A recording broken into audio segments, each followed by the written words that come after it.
In the most fiery and contentious Democratic primary debate yet, Massachusetts Sen. Elizabeth Warren led a non-stop barrage against the former New York City mayor who was appearing on stage for the first time.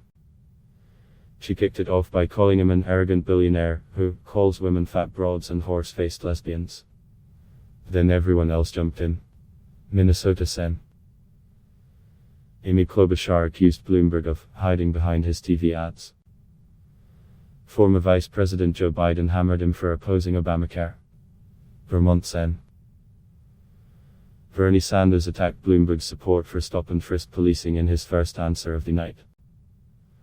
Former South Bend, Indiana, Mayor Pete Buttigieg called him a billionaire who thinks that money ought to be the root of all power.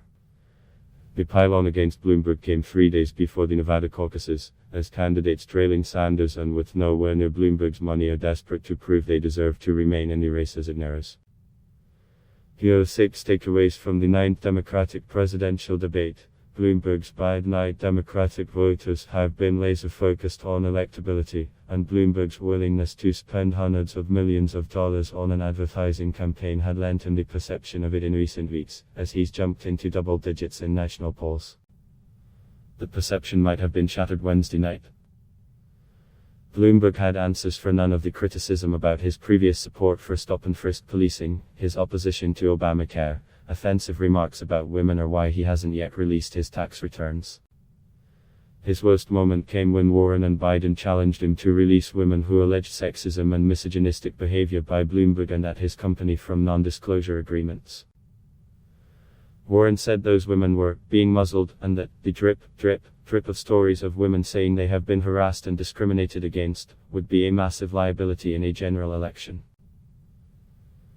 But Bloomberg didn't address any of their criticisms, and wouldn't budge. None of them accused me of doing anything other than, maybe they didn't like a joke I told, Bloomberg said. I'm simply not going to end these agreements because they were made consensually and they have every right to expect they will stay private, he added. Warren lights the stage on fire, desperate for a return to the spotlight after disappointing finishes in Iowa and New Hampshire. Warren installed herself as the leading attacker in the debate's opening minutes. She eviscerated Bloomberg's deflection on a question about allegations of misogynistic behavior at his company after he highlighted female executives there and at his philanthropy. I hope you heard what his defense was. I've been nice to some women, she said. That just doesn't cut it. And while Bloomberg got the worst of it, Warren spent the whole night on offense. In a single, memorable answer, Warren lambasted 3 of her opponent's healthcare plans. She called Buttigieg's proposal a slogan that was thought up by his consultants. Klobuchar's, she said, was like a post-it note. And she said Sanders' Medicare for All plan, which Warren largely backs, is hurt because his campaign relentlessly attacks everyone who asks a question or tries to fill in details about how to actually make this work.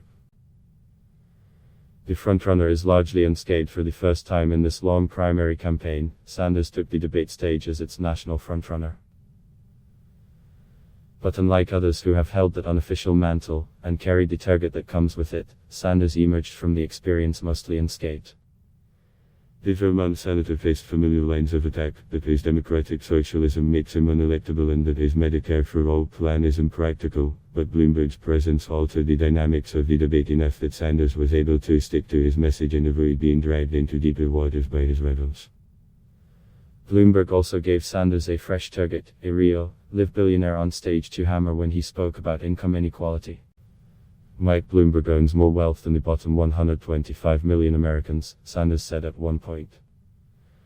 That's wrong, that's immoral, that should not be the case when we got 500,000 people sleeping out on the streets, when we kids who cannot afford to go to college, when we have 45 million people dealing with student debt. Buttigieg urges Democrats to wake up. Buttigieg came into the debate focused on denting the frontrunner, Sanders, while offering himself as a cogent moderate alternative to Bloomberg. And in moments, he was able to do that, calling on Sanders to accept some responsibility for the virulent comments his supporters have made online and calling the Vermont senator a socialist who thinks that capitalism is the root of all evil. But the mayor's debate performance was also defined by attacks leveled against him from across the stage, primarily by Klobuchar, who mockingly quipped she wished everyone was as perfect as you, Pete. Buttigieg's strategy of largely avoiding Bloomberg, who drew most of the fire on the debate stage, was clear. But just as apparent was how Buttigieg, despite leading the national delegate count after 2 states have voted, was searching for a moment that propels him forward as the Democratic race for president goes national. "We've got to wake up as a party," Buttigieg said. "We could wake up 2 weeks from today, the day after Super Tuesday, and the only candidates left standing will be Bernie Sanders and Mike Bloomberg." Klobuchar doesn't hide her contempt. Klobuchar has turned in a series of strong debate performances throughout her presidential run, usually happy warrior performances with jokes sprinkled in. But Wednesday's was singular for another reason: the contempt she showed for Buttigieg and the frustration she has for Warren. Klobuchar, at different points throughout the debate, turned to her left to take on Buttigieg with a fire that she hadn't previously shown on the debate stage. She accused the former mayor of calling her dumb and suggested that his entire candidacy was based on him memorizing a bunch of talking points. And when Warren hit Klobuchar for wanting to work with Senate Majority Leader Mitch McConnell, the Minnesota senator tersely said, "I am willing to work with people and find common ground, and that's what we want in a president, Elizabeth." There is no love lost between Buttigieg and Klobuchar, a reality that was clear headed into the debate. And Klobuchar showed she believes Warren's style of leadership is divisive. But her fiery performance in Las Vegas was a divergence from the approach that had worked so well for her in New Hampshire, and highlighted how desperately she needs a memorable moment to keep her campaign going as the pace of primaries ramps up. The stage is set for a contentious convention with such a crowded field. There is a real possibility that Democrats will go to the summer convention in Milwaukee with none of the candidates having clinched the nomination. So what then? For 5 of the 6 candidates on stage, the answer was to roll the dice, perhaps allow superdelegates in on a second ballot, and, as a couple put it, let the process play out. Bloomberg, Warren, Biden, Buttigieg and Klobuchar all said that a candidate with a plurality of delegates should not automatically be handed the nomination.